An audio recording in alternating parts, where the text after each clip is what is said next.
Like all animals, human beings want to dominate and exploit the resources around them. At first, we mostly hunted and fished and ate off the land, but then something magical and terrible happened to our minds. We became, alone among the animals, afraid of death and of future loss. And this was the start of a great tragedy and an even greater possibility. You see, when we become afraid of death, of injury and imprisonment, we become controllable and so valuable in a way that no other resource could ever be. The greatest resource for any human being to control is not natural resources or tools or animals or land, but other human beings. You can frighten an animal because animals are afraid of pain in the moment, but you cannot frighten an animal with a loss of liberty, with torture or imprisonment in the future, because animals have very little sense of tomorrow. You cannot threaten a cow with torture or a sheep with death. You cannot swing a sword at a tree and scream at it to produce more fruit, or hold a burning torch to a field and demand more wheat. You cannot get more eggs by threatening a hen, but you can get a man to give you his eggs by threatening him. This human farming has been the most profitable and destructive occupation throughout history, and it is now reaching its destructive climax.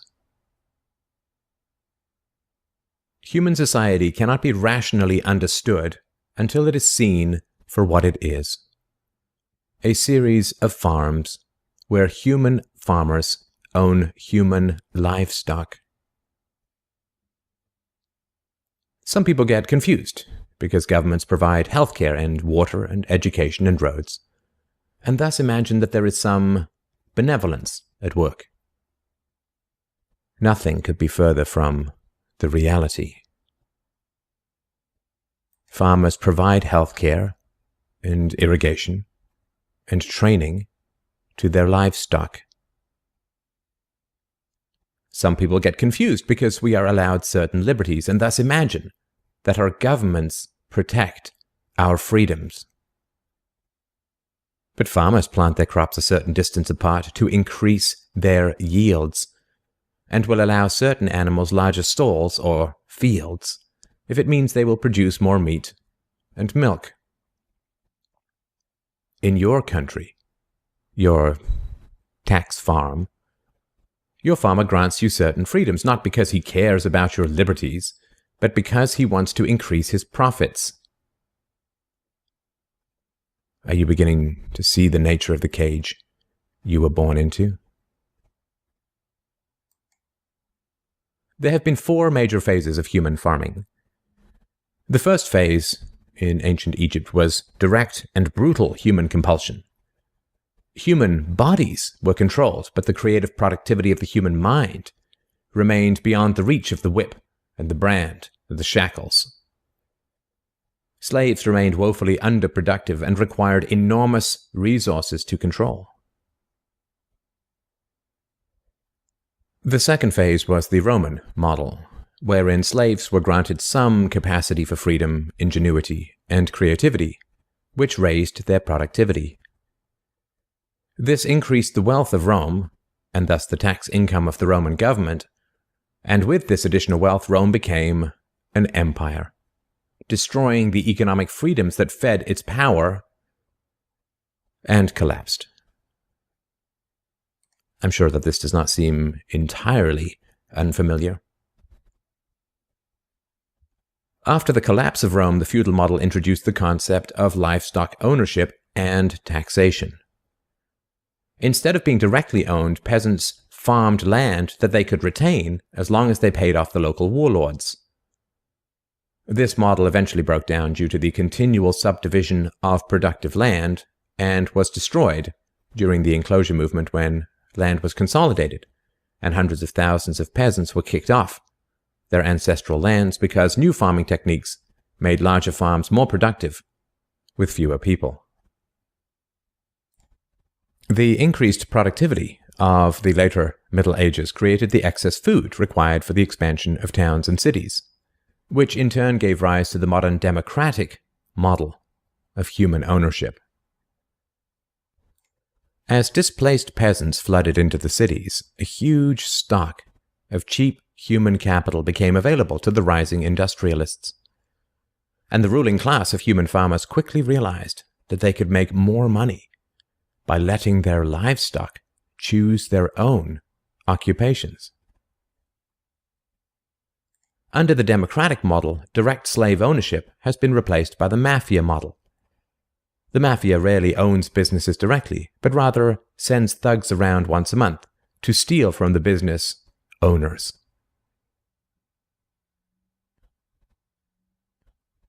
You are now allowed to choose your own occupation, which raises your productivity, and thus the taxes you can pay to your masters. Value this time in your life, kids, because this is the time in your life when you still have your choices. And it goes by so fast. When you're a teenager, you think you can do anything, and you do. Your 20s are a blur. 30s, you raise your family, you make a little money, and you think to yourself, what happened to my 20s? 40s, you grow a little pot belly, you grow another chin. The music starts to get too loud. One of your old girlfriends from high school becomes a grandmother.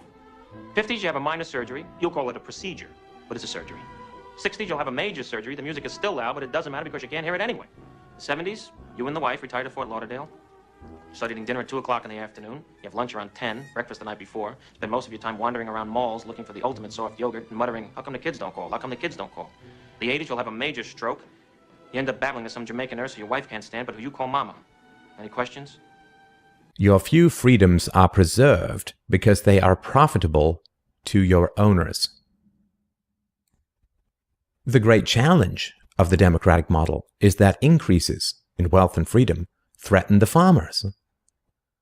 The ruling classes initially profit from a relatively free market in capital and labor, but as their livestock become more used to their freedoms and growing wealth, they begin to question why they need rulers at all.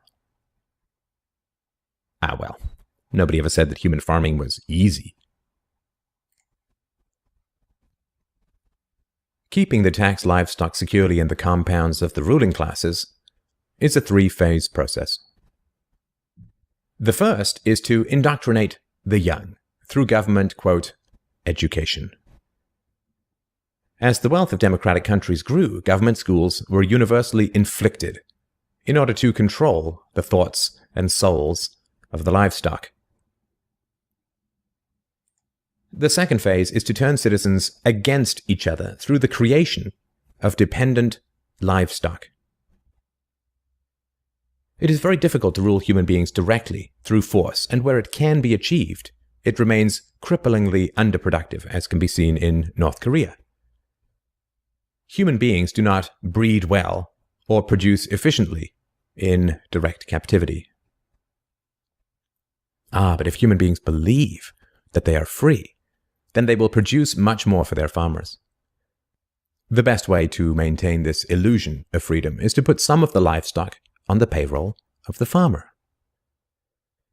Those cows that become dependent on the existing hierarchy will then attack any other cows who point out the violence, hypocrisy, and immorality of human ownership.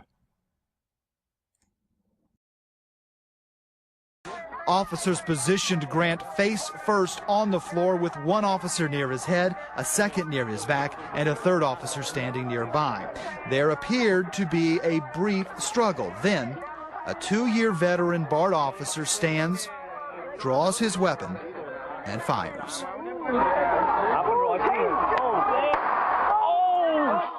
Freedom is slavery, and slavery is freedom. If you can get the cows to attack each other whenever anybody brings up the reality of their situation, then you don't have to spend nearly as much controlling them directly. Those cows who become dependent upon the stolen largesse of the farmer will violently oppose any questioning of the virtue of human ownership, and the intellectual and artistic classes, always and forever dependent upon the farmers, will say to anyone who demands freedom from ownership, "You will harm your fellow cows." The livestock are thus kept enclosed by shifting the moral responsibility for the destructiveness of a violent system to those who demand real freedom. The third phase is to invent continual external threats so that the frightened livestock cling to the protection of the farmers. This system of human farming is now nearing its end. The terrible tragedies of modern Western economic systems has occurred not in spite of, but because of past economic freedoms. The massive increases in Western wealth throughout the 19th century resulted from economic freedoms. And it was this very increase in wealth that fed the size and power of the state. Whenever the livestock become exponentially more productive, you get a corresponding increase in the number of farmers and their dependents. The growth of the state is always proportional to the preceding economic freedoms. Economic freedoms create wealth, and the wealth attracts more thieves and political parasites, whose greed then destroys the economic freedoms. In other words, freedom metastasizes the cancer of the state. The government that starts off the smallest will always end up the largest. This is why there can be no viable and sustainable alternative to a truly free and peaceful society. A society without political rulers, without human ownership, without the violence of taxation and statism. To be truly free is both very easy and very hard. We avoid the horror of our enslavement because it is so painful to see it directly. We dance around the endless violence of our dying system because we fear the attacks of our fellow livestock. But we can only be kept in the cages we refuse to see. Wake up. To see the farm is to leave it. Instead of this euphemism called the Old World Order or even authority or kingship, who could tell me what this really is? Slavery. Let's stop euphemizing and call things what they really are. This is called slavery. Okay? Backed by violence, and it's not anything else, never was anything else, isn't anything else today, and is never going to be anything else. It's called slavery. If you're being honest with yourself, which most people aren't. So, the New World Order is based on the concept of government. Okay? Government comes from the Latin verb gubernare, sometimes rendered in more modern or non-classical Latin as governare. Okay? Gubernare means to control. And then the second part of the word ment comes from the Latin noun mens mentis, which means mind. When you put them together, the word government literally means to control the mind. It is mind control. To believe in it, someone has to be under mind control, because they have to believe in the erroneous concept of authority backed by violence. Okay? That's what government is now, always has been, and always will be, whether anybody understands that or not. Okay? Now, this is what the New World Order is based upon. We saw what the Old World Order was. It was ruled by one, a priest or a king. Okay? The New World Order is you have a government on top of the structure. So now we're doing the same exact structure ruled by violence and built on the false claim of authority over other people. Okay? And all you're doing is you're divesting that so-called authority, that power, okay, granted to the king, and you're just divesting it into a few people in the institution known as government. So this is authority vested in a group. The system is based entirely in violence and built upon the erroneous and dogmatic belief, or the religion, that a certain group of people are masters who possess the moral right to issue commands, while all other beings are subjects who have the moral obligation to obey the commands of the master. Once again, if you think there's any difference between this and the old world order, these are called opposames, as David Icke likes to call them. They're not opposites. They're the exact same thing, euphemized with a different word. It's all language. It's all word games, word magic. Okay? Ultimately, it's the exact same core thing, and that's called slavery. Nothing has changed. The old world order has just morphed into the new world order because people stopped believing overtly enough in the religious institutions and in the institution of kingship. That's it. So now the people in control of these institutions just said, well, let's just morph it and say, we're going to divest it into the hands of a few. Let's stop euphemizing these things and calling them what they are. Okay?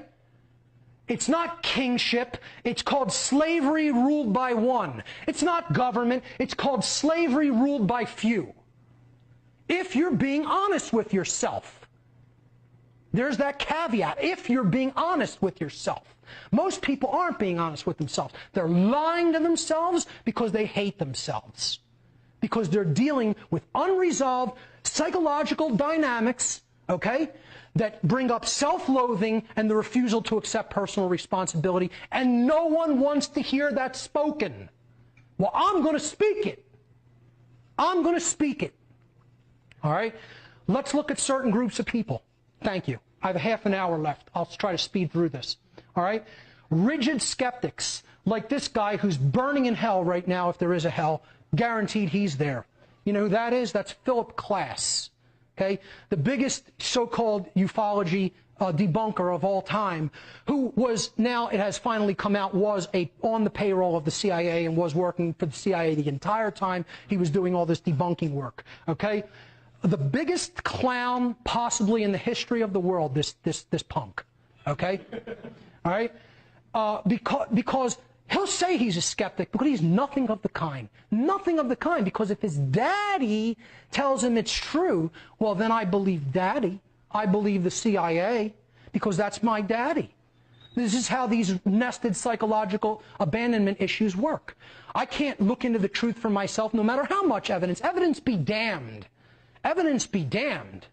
Daddy told me it's this way. Okay? So I'm skeptical about everything, unless, of course, the government or government-funded scientists say it's true. Then I'm a true believer. I'm a true believer because mommy and daddy told me it's true. Right. How about religionists in general, the followers of religion? The priest class we already talked about. Okay? The followers of religion I call the children of the gods, or Jay had a great term for it, the children of hierarchy. These are the people who love hierarchy. They love prostrating themselves before their gods, as if the God of creation would ever demand that of us. Because he's that vain. He, she, it is that vain. That force is that vain. No, the gods were that vain and cruel and sadistic. The God of creation is nothing like that. Okay? So, you know, all religion is about is surrender. It's about surrender. It's not about actually getting to the truth. It's about accepting what we tell you. Okay? So, we believe what we're told to believe. That is so much easier than developing critical thinking skills. That's what religion is. I'm just going to cut right to the core of what's going on psychologically with people like this. And I don't care who it offends. Okay? You listening out there, I don't care if you're offended by it. I'm not interested in that. I'm interested in what's true. Okay? Believers in government, or what I call the supporters of slavery. Look, in all honesty, we even have to drop this term statist. We got to start calling these people what they are. They're supporters of slavery. That's what these people are. Okay? And I don't care what brand they come in. Left, right, center, or otherwise. Okay? The Democrat, the liberal, the political leftist. He wants government, she wants government to be our caretaker from cradle to grave. Thinks that government should act as provider and nurturer like an archetypal mother. This is because there's abandonment issues in the motherly sense that are going on in most people like that. And if you go into people who are political leftist, liberal, Democrat types, okay, and yeah, I am generalizing, okay, you will find people with mommy issues. Okay? You will find people with mommy issues because what they want the government to be is the caretaker that's absent. So they want it to be mommy. I want mommy. And now government's going to be mommy. Okay? Now let's look at the opposite side, the opposame. Okay? As David Icke calls it, the Republican, the conservative, the political right-winger. Okay? They want government to be our protector. We want a strong government. It's got to be our protector. Police the world and keep us safe. Right? From cradle to grave, it's going to keep us safe. Like an archetypal father figure, like the powerful, protective father figure. Well, just like the Democrats and the political leftists have mommy issues, all the people on the right side, who this is what they think government should exist to do, have daddy issues. They want government to be daddy. Okay? That's the underlying psychological issues that these people have and don't even know they have. They don't even know they have these issues. All right? It's mommy and daddy didn't pay enough attention to me. So I want mommy and daddy present now. That's what this is about. That's what this is about. And look, let's not leave out the minarchists. Okay, let me just go back one there. The minarchist, the constitutionalist. This is the libertarian. I only want a little bit of government. I want government to beat me 3 days a week instead of 7. Whip me 3 days a week, master, not 7, please. The plantation on the other side of the hill only whips their slaves 3 days a week. Here we get whipped 7 days a week. So I want to go over to that plantation. This is absurdity. It's absurdity. And again, I don't usually speak that strongly out against these types of groups because they're almost there, but they're the people who are most of the way there, but they fear going all the way because they don't want to be labeled an anarchist. Or in other words, a non-supporter of slavery who thinks that slavery should be abolished. God forbid. Gods forbid. Okay, and yeah, I'm getting a little bit emotional because these people are the people who keep slavery going. They're responsible. How much time do I have? 27. Okay. Mainstream media is the next group who are psychological infants, children. They don't want to determine truth for themselves and report it in any kind of a responsible way or any kind of a direct way. All they care about is a paycheck. That's it. I'll get up there and lie to people for a paycheck. Write what you're told, mainstream media. Thanks, corporate news. The elite couldn't control the people without you. It's true, because these are the people who keep these topics from ever being explored. See, you don't need to eradicate occult knowledge or wisdom. You don't need to. All you have to do is have enough people dissuading people from looking into any of this and call it fringe and cast doubt on it and cast derision on it. The ridicule factor. That's all. And then people go along with the herd like good little sheep and good little slaves.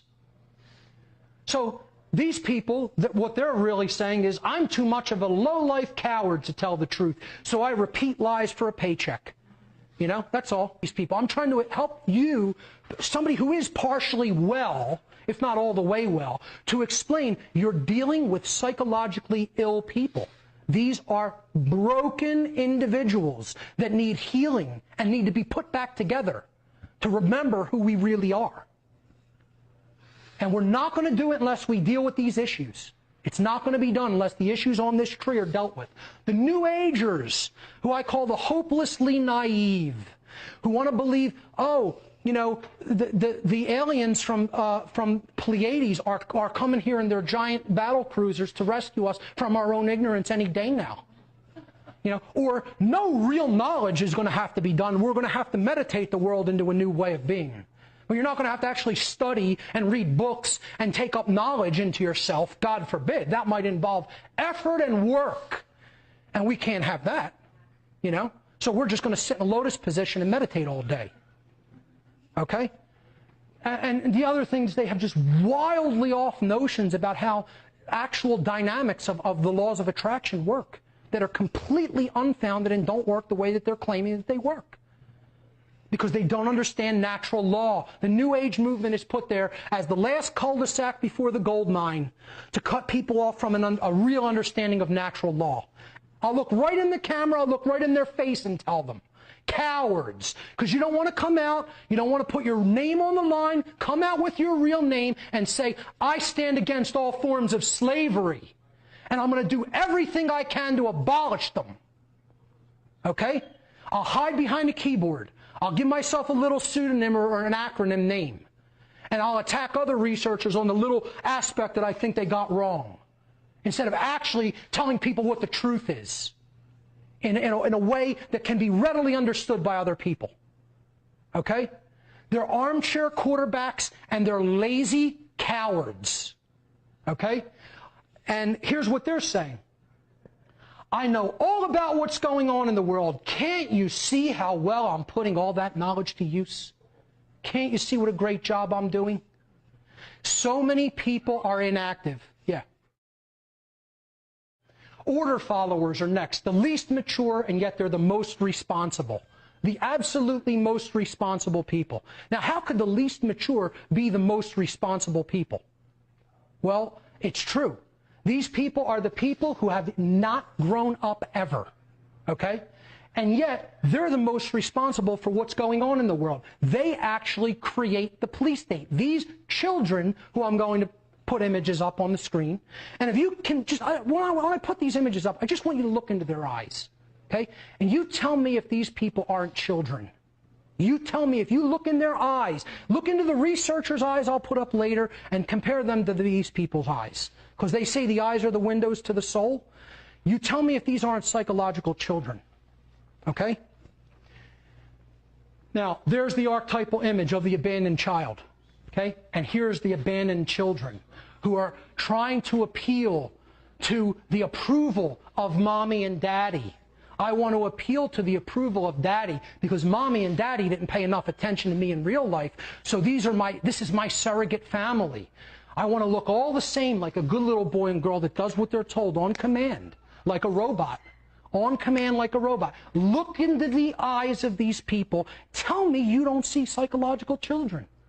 I'd tell you there's something wrong with you if you don't see it. Okay? Because you have to be completely unconscious not to see that these people have not grown up one iota from childhood. Not one.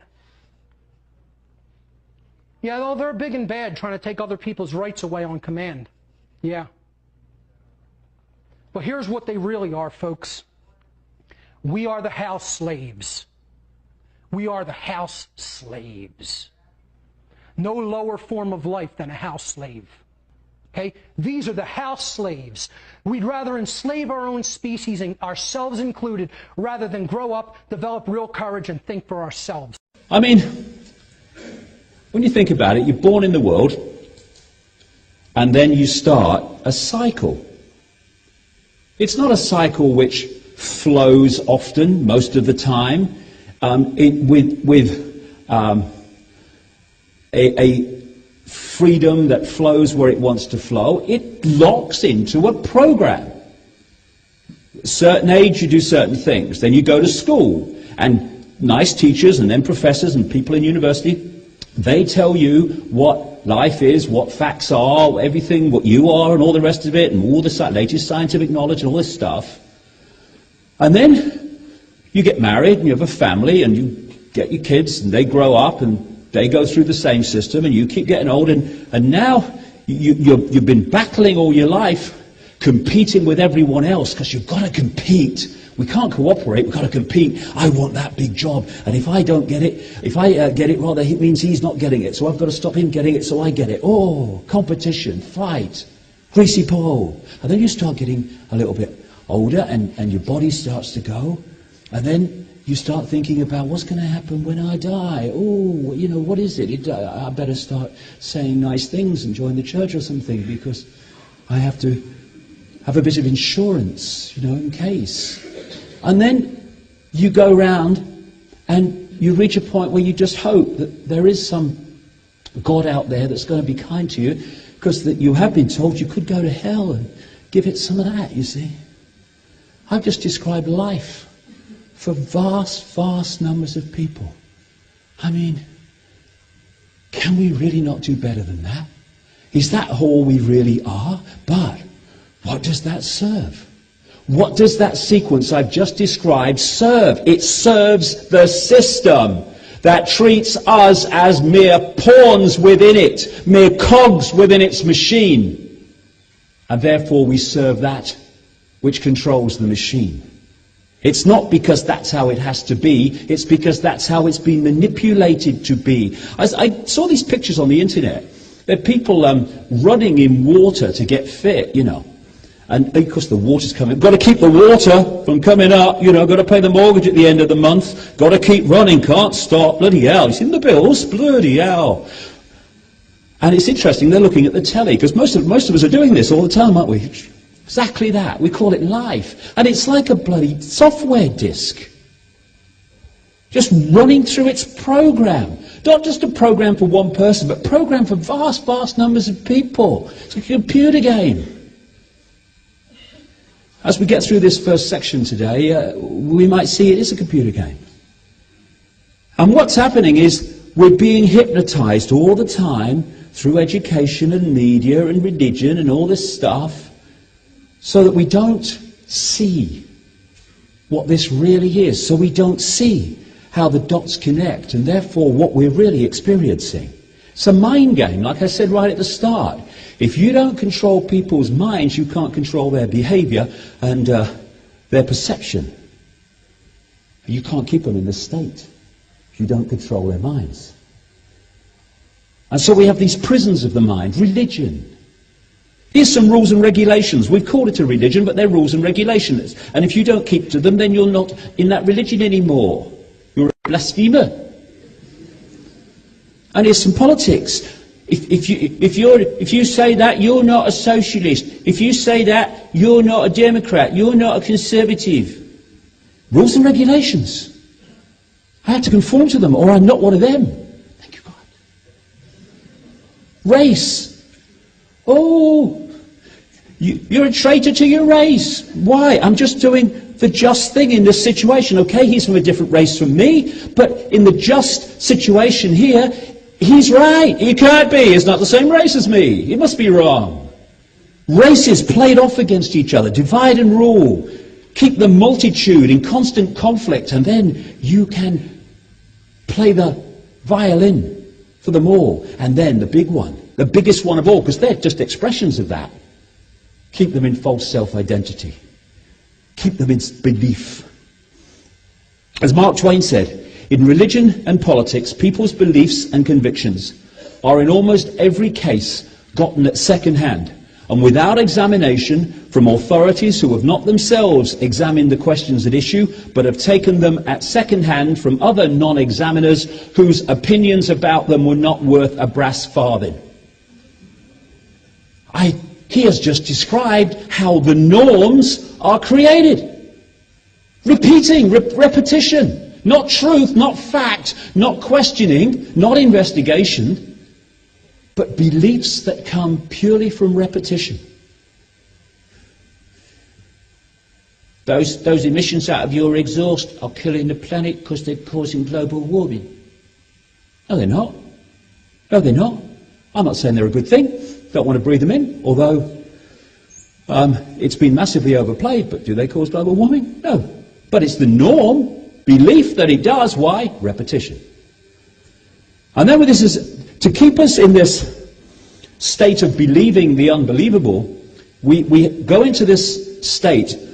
It's fascinating when I came across this, when I then looked at the world every day from this perspective. It's called cognitive dissonance. And what it is, for people who haven't come across it, when you believe something and you come across information or an experience which is at odds with the belief, you actually go into an emotional state. It's a disharmonious vibrational emotional state because you can't square your belief with your experience or the information you've come across. Now, this can be a good thing Because if you say, as a result of this unease, I'm going to look again at my belief in the light of that, then you can move forward and you can say, hey, I'm changing my belief here because that's obviously challenging the one I had before. But no, what most people do, this happens so much in religion and politics and stuff, is to get rid of this, they have to explain that away while still retaining this. Like, we're going to war because we want peace. That's how you do it. Cognitive dissonance. Lying to yourself. Making unbelievable lies to yourself to preserve your belief. That's how it continues. If we were honest with ourselves, beliefs would evolve in the light of new information. Another way of putting this was George Orwell's doublethink in his book 1984. Doublethink means the power of holding two contradictory beliefs in one's mind simultaneously and accepting both of them. That's another more extended version of cognitive dissonance, where you can so convince yourself that two opposites are true that you don't actually even have to go into the unease. And of course, these are great cognitive dissonance lines. War is peace, freedom is slavery, ignorance is strength. And vast numbers of people on this planet believe those things. By taking our freedoms away, we protect our liberties. That's another good one. But when you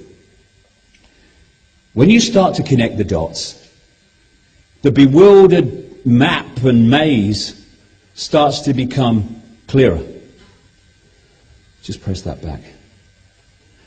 Doctors destroy health. Why?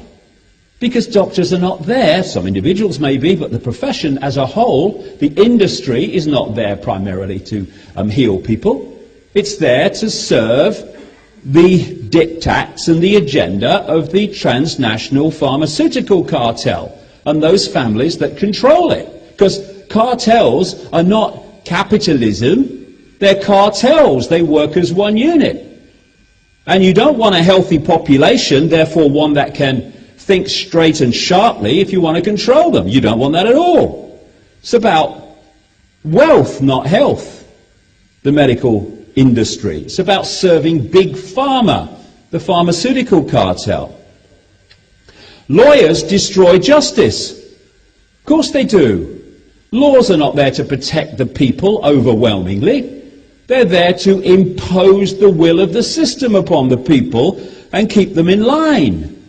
So you have to have a legal profession that serves that system primarily, with some honourable exceptions, and therefore justice is not what it's about. It's just about serving the system and arguing black is white in a courtroom. Universities destroy knowledge. If you're a few people, a network of families, and you want to control an entire population, my goodness, do you want people being told things they really need to know through their formative years so they can suss what's going on? No way. You want people to believe a version of reality that suits your agenda, so that's what they get overwhelmingly in education, or what passes for it, with honourable exceptions individually. You know, if you're sitting around a table and you're thinking, how do we get people to see the world the way we want them to see it, that suits us? And somebody might say, you know, I don't know whether they'll accept this, but the best thing we can do is take children from the earliest age and have control of their minds from 4 or 5 right through their formative years, right into their teenage years, 5 days a week, maybe more, to tell them what we want them to believe. But that's what we've got. It's called the education system. Education, I think it's about time we had some. Instead, we are given the system's version of reality, filled with all this fake history, fake political science, fake versions of scientific reality. And more, it's places like America, it's dumb 'em down, dumb 'em down. As one great American comedian said, all you need now is virtually is a bloody pencil. You got a pencil? Okay, get in there, it's physics. They don't want educated, sharp people, that's the point. And it happens all over the world. We're educating them. No, you're indoctrinating them. And now we've got young people in the formative years when they should be happy and relaxed and enjoying life. Am I going to pass my exams? Will I get an A? Will I get an A star? Will I get a B? Oh my God, my whole future depends on it. Oh my God. Will I be indoctrinated enough to pass?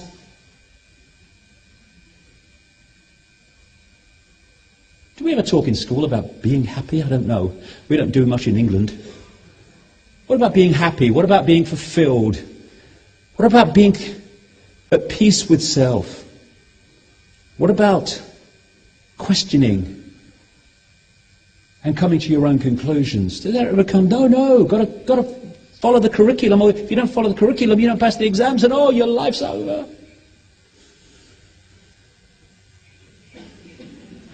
Governments destroy freedom.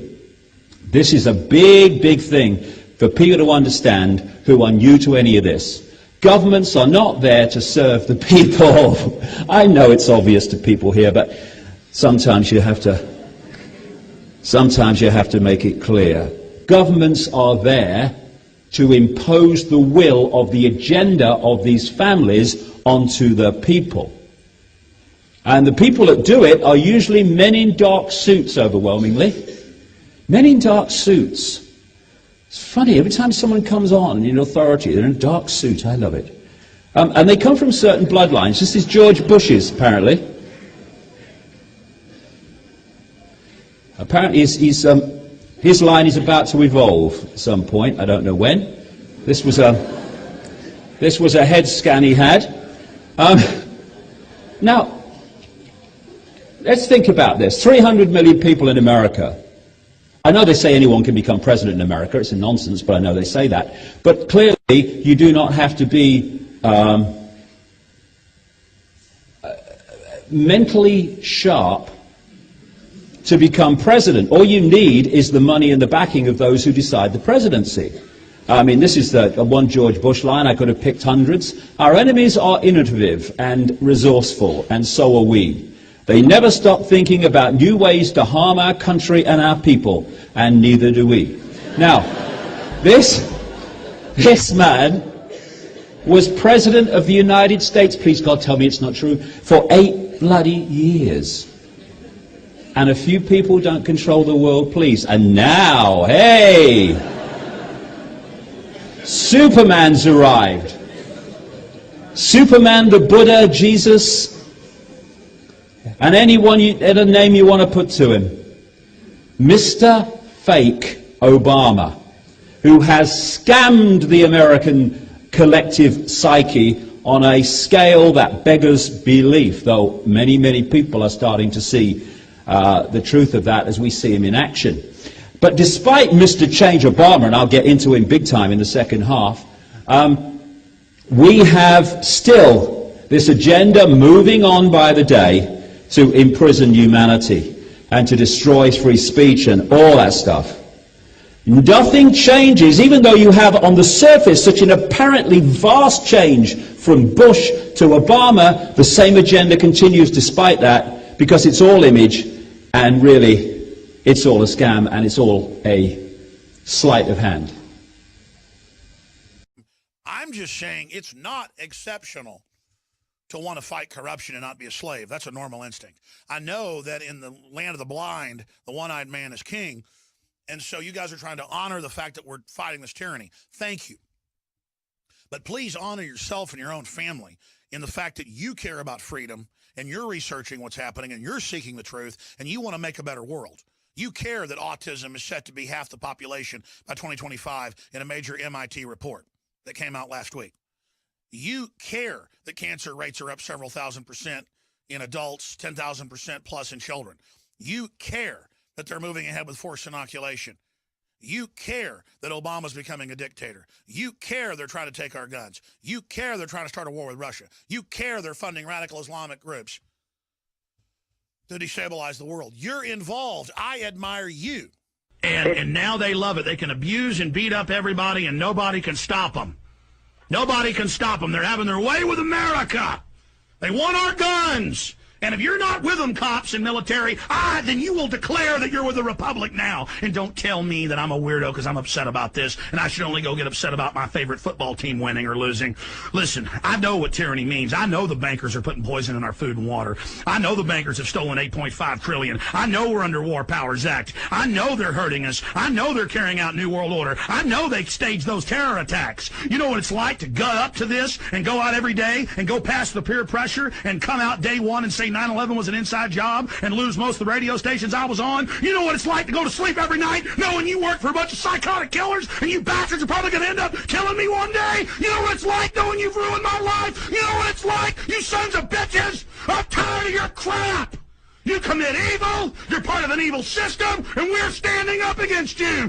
And the Republic is going to defeat you in the end. Some of us won't make it personally through this, but a lot of us are. And in the end, you are going to be brought to justice for all the kids you kidnapped for CPS, all you CPS workers, all you corrupt bureaucrats, all of you that have had your way with innocent children over and over again, who think your evil's invincible. You're not invincible, and God is going to deal with you. And you are cursed to hell. I'm done. I got to get out of here. I'm pissed off now. Robert Wannick, you can make some closing comments. I'll give you the last 2 minutes. We're going to end transmission. Make sure the guy's got your address so I can send you those videos so you can resist tyranny. I salute you. No longer servants, no longer representatives. It's now authority, official, and you're a civilian. Shut up! I've been in Iraq pushing them around, and now I push you around. It's crazy. They're not supposed to be calling us civilians, you know, cops. Hey, I'm going to push you, black guy. If you don't like it, I'm going to taser you, no reason. Oh, you're begging me, huh? That just gets me hot. I like it. Yeah, that's... You laughing at me? You laughing at me, civilian? That right there is, Maybe I'll put duct tape on your mouth, your eyes, arms, and legs and throw you in the river. Talk about how you committed suicide. What about the government? You don't like it, boy? How about government figures? We run this country now. Bend him over. Come on, little piggy. Let me hear you squeal. Wee, wee, you little piggy. We run this country now. Yeah, we run it, and it's ours. You gonna learn, boy. We gonna learn you good now. Who runs it? The government's king, and we rule. All I gotta do is go get the job as cop. And now I tell you what you do. Now I tell everybody. You understand me, boy? Huh? Huh? It is treason to not follow the Fuhrer. The Fuhrer will save Germany, but those opposing him are the reason that the Reich is in trouble. Hail Obama! You do not hail Obama, you will be arrested. Here's the question for everybody out there. Obama said just a few weeks ago, you know, don't worry about tyranny, don't believe people that talk about that. And then you see the tyranny all around you. And we're at the critical juncture, because if we don't recognize the tyranny now, when it's gotten so bad, and if we succumb to it, the sky's the limit. So this is kind of the point where America's finally gotten so drunk on corruption, we may throw up and, you know, begin reversing where we're going. Unfortunately, you've grown up hearing voices that incessantly warn of government as nothing more than some separate, sinister entity that's at the root of all our problems. Some of these same voices also do their best to gum up the works. They'll warn that tyranny is always lurking just around the corner. You should reject these voices. All right, that's enough. Next hour, I'm going to play him saying gumming up the works, and then I have Bill Maher saying it's treason to not do what Obama wants. I mean, whoa! It is treason to not follow the Fuhrer! The Fuhrer will save Germany, but those opposing him are the reason that the Reich is in trouble! Hail Obama! You do not hail Obama, you will be arrested! I am literally being animated by the spirit of liberty right now, and I'm just sick of it. I'm sick of the tyranny, and that's why they're afraid. They're so afraid. They want to set the parameters of debate and tell you to sit down and shut up and drink your poison water and take your shots and eat your GMO food and let the little control freaks who are actually vicious devils run our lives. It's not happening. It's over, scum. Got it? It's over, scum. The veneer of civilization is burning off our hull. It's peeling away and showing what we really are, the dynamic, genius creatures that will not be dominated by anybody. Do you understand that? I know you don't like it because you're cowards. The truth is scum and weak filth always joins together to pull down the real men, to pull down the real humans, to pull down the people that know the destiny of this species. Okay, stop. Even though we're not on the main radio show, let's not get that profane here. Well, I'm trying. I want you to say a prayer to government right now. That we exist. Shut up! Slave, we exist to worship black uniforms, to worship government. You exist for them, boy. You understand me? Don't you ever make jokes at me. Don't you ever talk down to me, boy. You know what I'm going to do to you, scum? I rule. You understand me? You don't rule. You just hide yourself behind that bad. Take that off and let's fight like a man, you evil scum boot. All right. Thanks for the call. I appreciate it. That was completely insane. David in Texas, you're on the air. Go ahead. Oh, yes, Alex. Just want to say I love your show. Want to tell you about a little story here in Austin that happened about a week ago, and it didn't make any kind of news or nothing. My wife was coming down Wickersham Lane, and she had a cop behind her. Good. Dealing with her? Well, yeah, she called me and said, well, there's a cop behind me, so come outside. And so I came outside, and she parked, and the cop, she actually had a guy in front of her that pulled in the apartment complex, too. Well, this guy parked a little bit down from us, and it was an African-American, and the cop blocked him in once he parked. And after that, he got out of his car, and he's like, had his hands up, and he's like, is there something I can help you with, officer? Because his window was down. And then the officers didn't say nothing to him. And shortly after that, another cop car pulled up. So what happened? What did they do to him? Well, all of a sudden, I was out there, and all of a sudden, they just started beating on this guy. Well, that's what he deserves. Yeah, exactly. I guess. So you're a witness. The guy's just there, and they just go, time for you to be a slave. Ooh, yeah, I hate America. Yeah, I'm going to feel powerful. They didn't say nothing to him. Then, I'll tell you what, stay there. I want to hear this story on the other side. We're going live right now in main transmission. Okay. Let's... Whoever's juggling the phone around, stop it. Okay, Kevin Booth, final segment. We're talking to David in Austin, Texas, Wickershire Lane. He pulls into his apartments. He's out there with his wife, and this black guy gets out of a car. They block him in. He's peacefully standing there. They beat the daylights out of him. Probably didn't pay his cut or something. What did you see? We're at the end of the show. Tell me in an abbreviated fashion what happened. Well, a third cop showed up, African American, and then they just all were beating on this guy. They didn't ever say a word to him about what they were doing, why they were doing it, nothing. And then I bet they charged him with assault. He didn't resist. He took a beating, and I bet he's charged with assault. Oh, yeah. I mean, the guy, they didn't say nothing to him. They just approached him with their clubs and just started nailing him.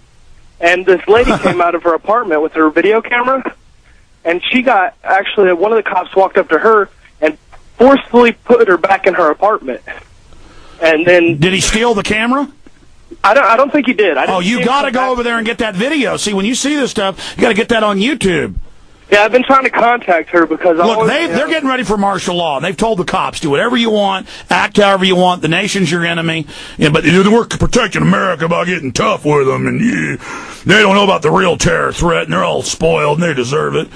And so how long did they beat this guy?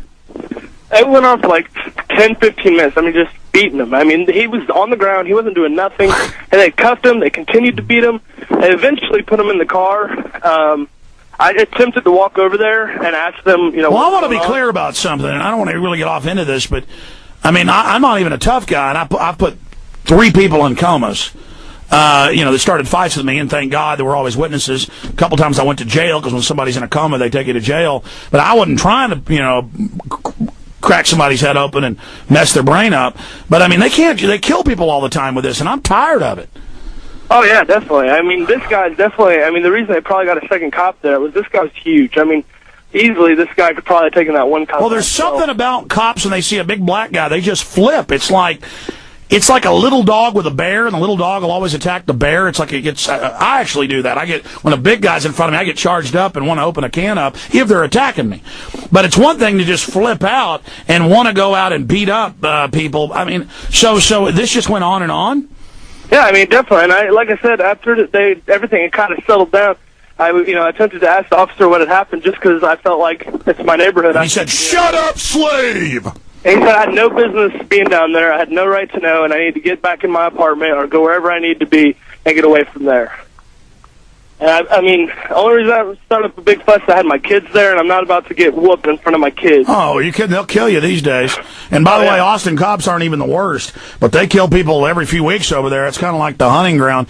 Well, you ought to write that. We ought to write that up and post it on Craigslist so everybody can see it. And definitely. I'm going to actually have the guy's girlfriend call you as soon as she gets the understanding of the charges and stuff. I've been talking to her, and I told her that she needs to get it. Does she have any idea why they did this, or was it just like a pleasure thing? No, like right now, as far as trying to get any information on what's going on and how to get them out and all that, she can't get any information. She's trying to get a lawyer, and I don't know what's going on with their lawyer. This country's so gone. Okay, hey, thank you. Send me info. Kevin, I could take hundreds of calls, and then there's hundreds of videos every day on YouTube. I mean, where people are tied down being tasered, and the cops are going, I mean, I don't understand how we got all these psychos running things. You're about to pass bills to regulate and tax and do home inspections and tax all carbon. It is now illegal to take photos of buildings in D.C., but there's no law, but they have weapons. And it's their country, and they're going to ship the coke and heroin in, and your kids are going to use it and go to their own prisons. And they're going to make your kids take Ritalin and Prozac. And they're going to take your guns, and they're going to hurt you. And they got a lot of stupid goons who like to push people around and aren't real warriors that like to pick on innocent people. And they enjoy just destroying the republic. Just filth. Yes, there it is, Washington Post. Secret buildings you may not photograph. There's the Washington Post right there. Secret buildings you may not photograph. DARPA.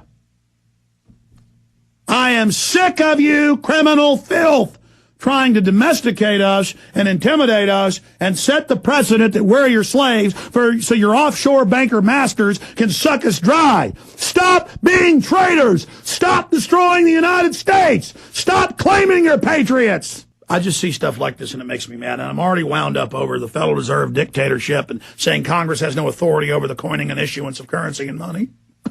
I go to events and they have the Army watching us, and it's now in the news. The Army follows us around when we go protest the Federal Reserve and Ron Paul. You're criminals. You're in the wrong. You're bad. Got it?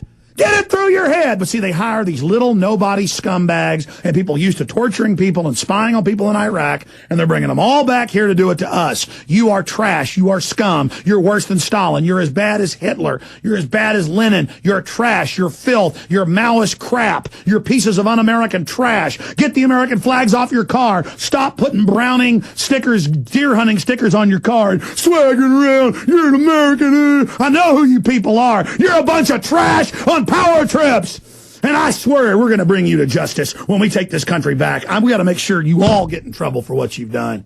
Because you'll just come right back like cancer. God, they go on ABC News and brag how they listen to you have sex with your wife and sit around laughing. The NSA guys literally just sit there in their offices masturbating. I mean, that's just a bunch of scumbags masturbating is what the NSA is.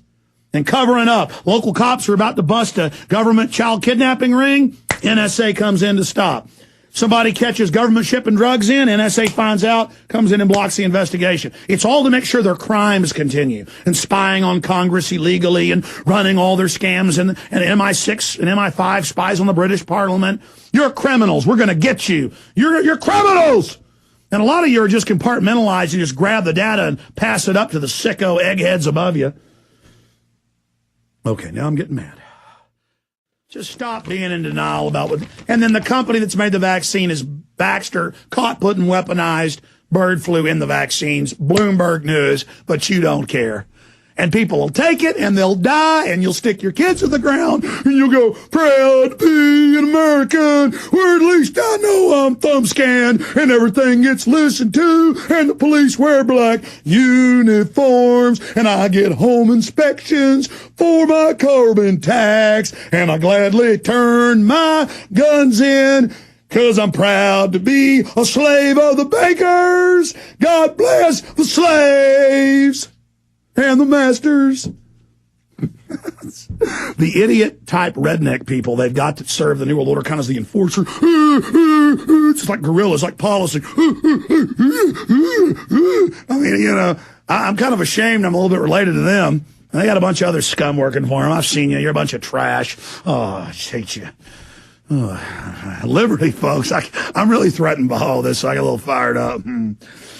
But the spirit of liberty is infectious, is it not? To rise to the top. And you're screening them step by step to make sure that their conscience, what we call conscience, is slowly and slowly compromised, or that even their physical life is compromised. There's ways that this is done. We'll look at that a little bit later on. In the Architects in Control, we went again into a definition of psychopathy in order to understand all of this, and look at it a little bit different than the rest of the world's psychologists, because there's many definitions of this. And I was very concerned that in all the definitions that do exist of psychopathy, very little has to do with anything to do with historical trauma. This part has been left out by philosophers and psychologists alike. But I think it's very, very important. And it ties into this. Now, if we look at some of the symbolism, you'll see that great efforts have been put into designing cities and, state buildings, colonial buildings. Here's Buckingham Palace seen from the air. And there you can very clear, it's upside down, but you can clearly see the pyramidical aspect there. Not that pyramids, their shape is any negative, any more than a triangle is negative. It's just that this means something. It symbolizes the hierarchy. Here's Washington, D.C., you see. Again, it's Buckingham Palace from the air. A total Egyptian pyramid concept. Here's Hampton Court, which is not far away. Another elite estate, deliberately designed on that motif. Here's Canberra. The same idea. You're finding this cropping up a lot. Here's the ancient, not the ancient, but during Nazi Germany, this was the Nazi, was meant to be a supposed Nazi headquarters, designed specifically by Himmler to be a pagan shrine, and also a settlement for elite Nazis, Wewelsburg Castle in Germany. The same motif, the same pyramidical idea. Or it can be in a different form, not quite pyramidical, but for instance like here, the headquarters of the EC, you see. It can be this sort of Tower of Babel effect. But even obelisks, all sorts of statues. And the idea is that hierarchy, basically, I've always said it's a definition of psychopathy. Because it's almost it's a hallmark of psychopathy. Those people who see the world in hierarchical terms are working from a certain level of dementia. It's not to say that hierarchies don't exist, but when your ideological model of the world is hierarchical, then we enter into lots of problems. And so when we decode the symbolism, we find that there's an awful lot of emphasis on this. The idea that there was some disorder in the past. A new world order implies an old world disorder. Even to talk about order, right, talks about imposing something on something that's disorganized or disorderly. And Masons use even the symbol of the beehive. You'll have symbols of the tiara, of the mitre that the popes wear. This symbol of hierarchy can be found in many, many levels, symbolically. Joel Bacan says that democracy is necessarily hierarchical. It requires that the people, through the government they elect, have sovereignty over corporations, not equality with them. Now he's talking about in the corporate milieu. If corporations and governments are indeed partners, we should be worried about the state of our democracy, for it means that government has effectively abdicated its sovereignty over the corporation. And corporations, in his work, he goes in to show that they are psychopathic. If you read his book, The Corporation, he's talking about corporations being psychopathic.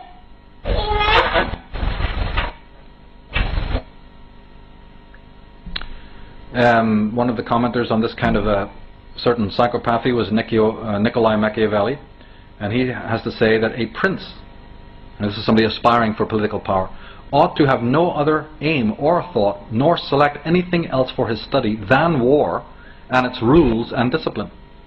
For this is the sole art that belongs to him who rules, and it is of such force that it not only upholds those who are born princes, but it often enables men to rise from private station to that rank.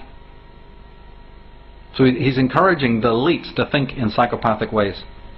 He goes on to say that from this arises the question whether it is better to be loved rather than feared. For feared or feared rather than loved.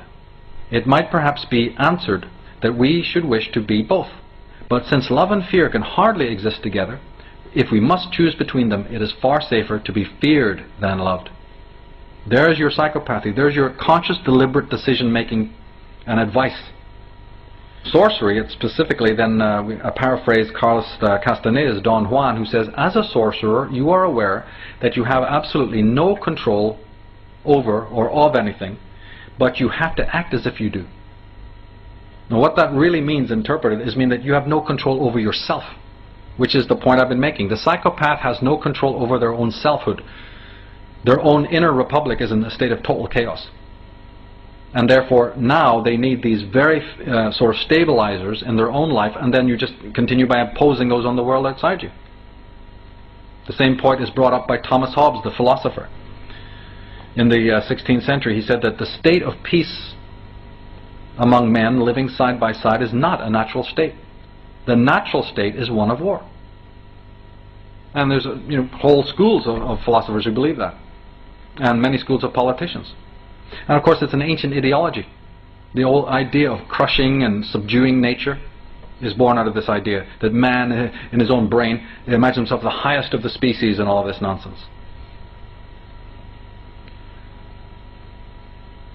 We also have it come about, this whole phallic idea, the ethiophalic hierarchical idea also comes about in patriarchism and the whole idea of phallocracy, the patriarch.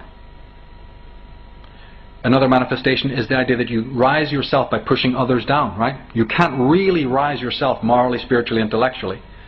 So you remain exactly where you are and make sure that everyone beneath you is artificially pushed lower. This is how the tyrant works. And then they have this aura of superiority. Whereas the truly spiritual, superior man develops on his own, regardless of what others are doing. This is impossible to these psychic invalids.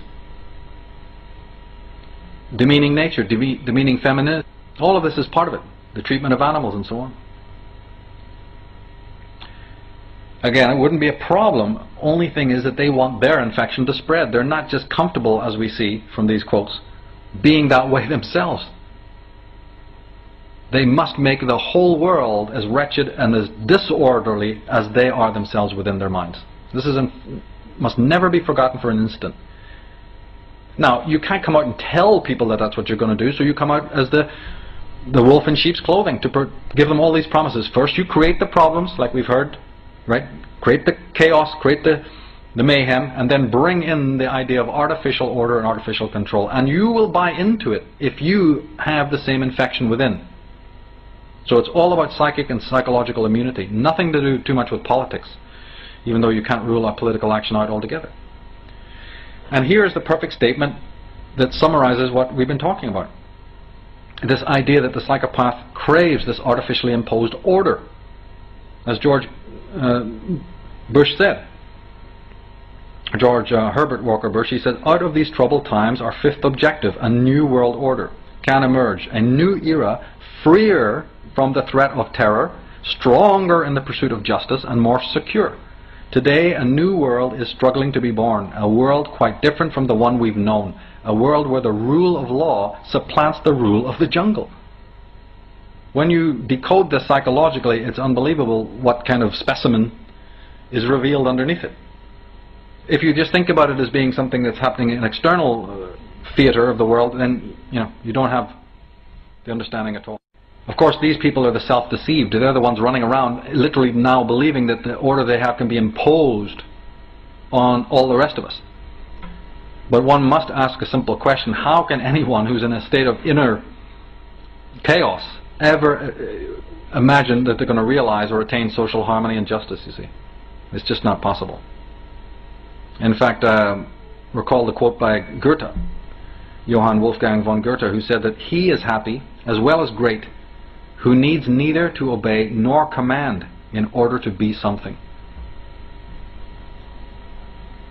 Now Ayn Rand, the philosopher, the Russian philosopher, said that still another kind of soul is revealed by the man who takes pleasure, not in achievement, but in destruction. What?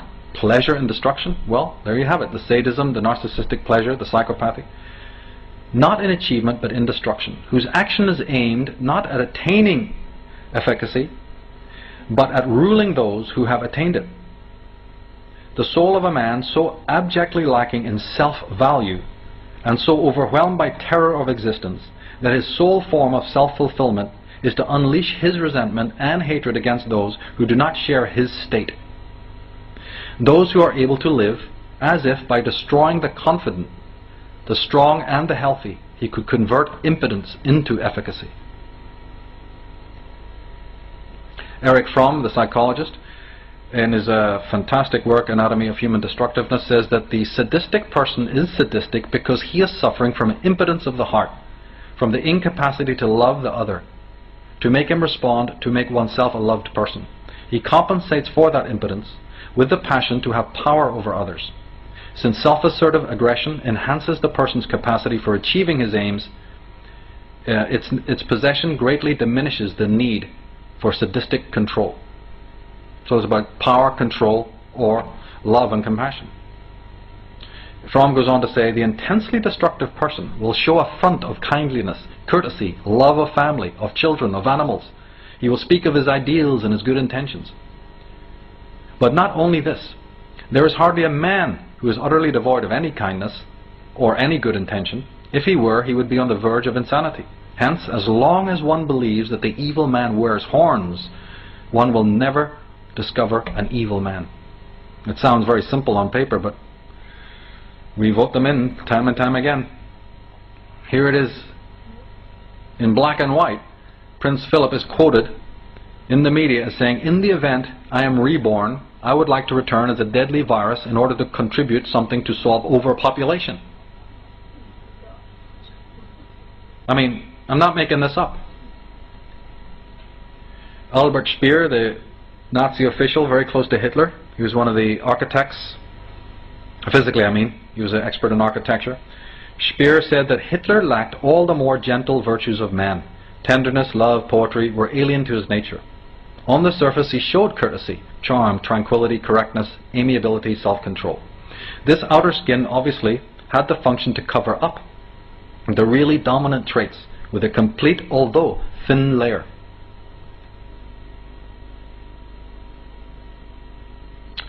So, knowing this, when you diagnose these people like this, come very cognizant of discovering what is the psychopath, and then you start to be able to see it more clearly. It doesn't matter who it is, royalty, technocrats, scientists, politicians, whatever. You start to understand what they're doing, and it becomes axiomatic then, doesn't it? Not to vote for them, not to put them in power, because they obviously, by being in the condition that they are, can never bring about social justice. This is an important step in political evolution. I would go so far as to say, you see, that the very presence of these people has actually held civilization back. It's worse than not going forward. They are the agents of regression.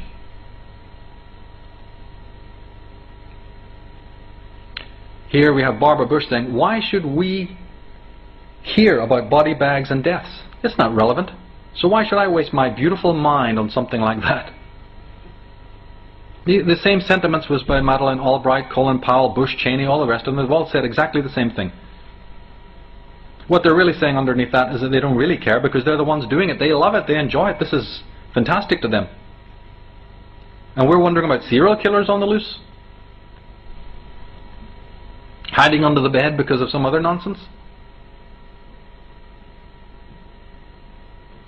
Another one that the media do, you see, is they play on this dichotomy that we have, the ambivalence that we have is constantly used.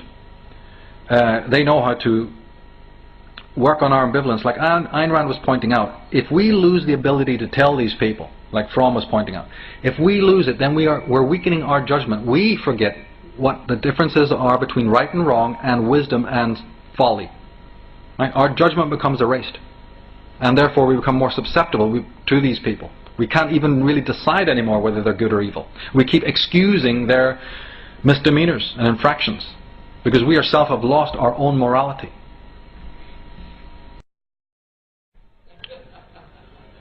Now we move into the deep, dark, sinister underworld to see how that factors in.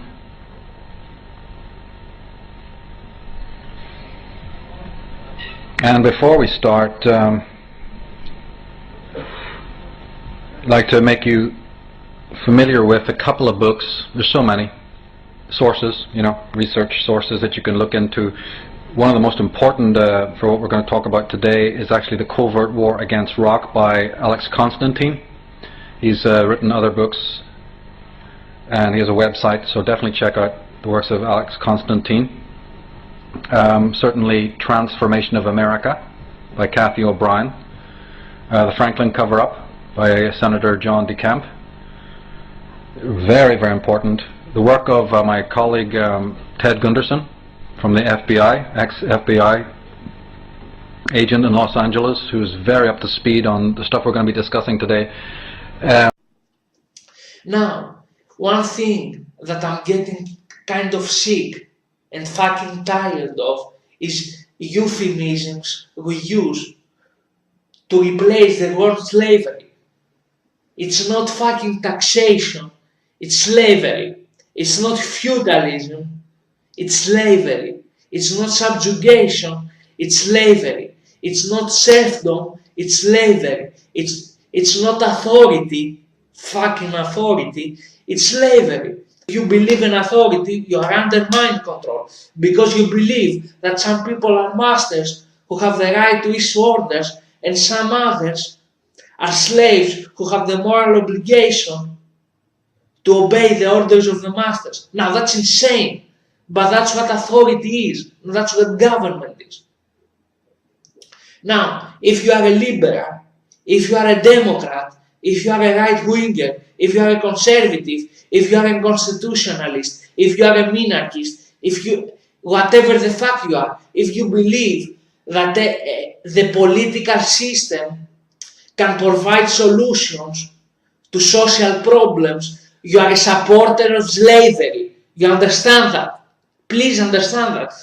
Whatever you are, if you are believing the Constitution, which is the belief in the small government, if you believe in the right-winger, if you believe in liberalism, if you believe in the political system, if you believe that the political system can provide solutions for social problems, you are insane, you are under mind control, you believe in the concept of authority, and you are a supporter of slavery. There is no other way to put that. You are not a conservative, you are a supporter of slavery. You are not a liberal, you are a supporter of slavery. You are not a minarchist, you are not a constitutionalist, you are a supporter of slavery. The only way not to be a supporter of slavery is to be an anarchist. If you believe in the political system in any way, if you vote, if you march, whatever the fuck you do for the political system, you are a supporter of slavery. Get it in your fucking head. You cannot get around that. You cannot dismiss it by calling it, I'm a liberal. I'm not a supporter of slavery by believing in the political system. I'm not a supporter of slavery. I'm a liberal. I'm a Democrat. I'm a right-winger. I'm that. I'm this. I'm not a supporter of slavery by any means. I'm a constitutionalist. I believe in small government. Basically, what constitutionalists are is like being in a 7-day, 20 hours a day work plantation, slave plantation, and say, oh my God, can you see the other plantation across the road? The slaves there are forced to work only 2 days a week. Oh my God, I want to go there. That's a constitution. That's a republic. I want to go there where the slaves work only 2 days a week. Oh my God, that's what a minarchist is. They are supporters of constrained slavery. but they are still supporters of slavery. The only way not to be a supporter of slavery is being an anarchist. There's no other fucking way. No matter how you delude your own self or you kid yourself, you're a supporter of fucking slavery. So, if you support the political system, you are a supporter of slavery. Now let's move on. It's not called rule of law. It's slavery. Now, it's not politics, it's slavery. It's not the state or the government, it's slavery. It's a system of slavery. It's not bureaucracy, it's slavery. It's not the administration, it's slavery.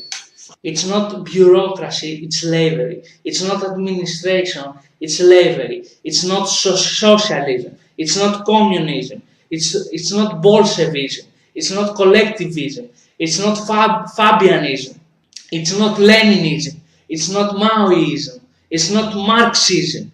It's a supporter of slavery. If you believe in a concept of authority, no matter how you are called, you are a supporter of slavery. I don't give a shit what you think. It's not fucking fascism. It's not absolutism. It's not authoritarianism. It's not autocracy. It's not despotism. It's not Nazism. It's not racism. It's not totalitarianism. It's not one-party system government or two-party system government. It's not apartheid. It's a supporter of fucking slavery. It's slavery. Get it in your fucking heads. There's no way around that. I don't give a shit what you think. It's the truth. If you believe in the concept of authority, you are a supporter of slavery, no matter what it is. It's not fucking kinship, it's not aristocracy, it's not nobility, it's not rank, like they call it in the military, it's not queenship, like fucking England. It's slavery ruled by one. When you have a king, you are under slavery ruled by one. Now, when you have a government, the power, instead of being on the king, it's diluted a little bit. So it's slavery ruled by few. When you have a government, you are under slavery ruled by few. And it's not plutocracy and it's not oligarchy or whatever the fuck you wanna call it to avoid using the word slavery. It's slavery ruled by few. And religion is slavery and mind control. Which slavery is a form of mind control. Now, it's not a fucking belief, it's mind control and slavery. It's not the banking system, it's slavery. It's not the government coercion or intimidation or IRS, it's slavery. You can't avoid using the word slavery, you have to use the right definitions. That's how you create change in the first place. You don't cover things up with fucking euphemisms. It's like putting makeup on a corpse and pretend it's alive. That's what you do by using euphemisms. It doesn't change anything. This system is already dead. Slavery is dead. It never existed. But by putting makeup on a dead corpse, you make it exist. You manifest it in reality by believing that shit. Now I want to end by saying that the old world order was slavery ruled by a king or a queen, the old world order. Or like I defined it earlier, the old